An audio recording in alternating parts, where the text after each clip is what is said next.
So I know you guys said that you would prefer me to go through the example, like in the video, and not have work done prior, but this was a discussion that we had during our Friday optional meeting. I highly recommend you come to our optional meetings because we can do work together, but also discuss some topics that I feel I didn't get into properly during our Monday, Wednesday classes. For example, in the homework, you may have noticed that I talk about like a Taylor versus a Maclaurin and a series versus a polynomial. So I wanted to make this video to properly explain the difference between all of these vocabulary, all of this vocabulary. Um, so a Taylor series or Maclaurin series is a series, right? So this in yellow right here is the Maclaurin series of sine of x, right? This is a series representation of sine of x, whereas a polynomial is just a polynomial, right? It stops, right? The series is an infinite series of power functions, whereas a polynomial is a finite number of terms, which is down here. Now the difference between so that's the difference between a series and a polynomial.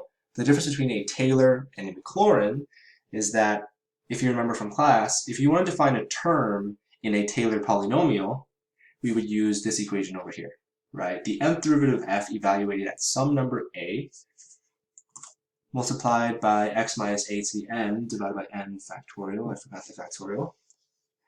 Whereas a Maclaurin is just a special case, a special type of a Taylor polynomial, where the specific point, the a value, is just 0.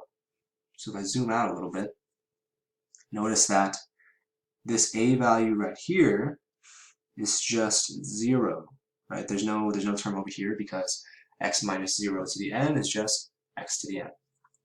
So that's the main difference between a Taylor polynomial and a Maclaurin polynomial. And we also talked about number 11.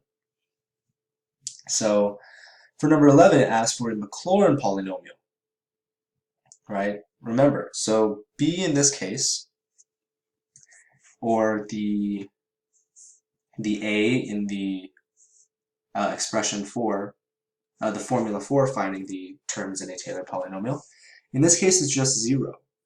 So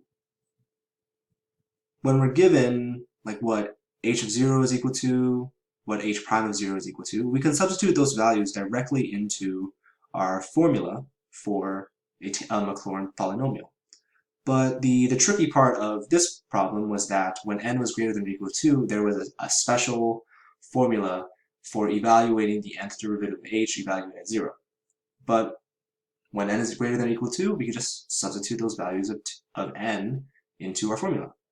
And that's where we got this, right? This isn't a video about like how to do it, but I just wanted to explain that this is a Maclaurin polynomial. Notice that it's just x's, whereas in number 7, where I asked you to find a Taylor polynomial generated by f at x is equal to 1, notice that we have these x minus 1s, right? Because it's centered around 1, whereas for the Maclaurin, it's centered at 0.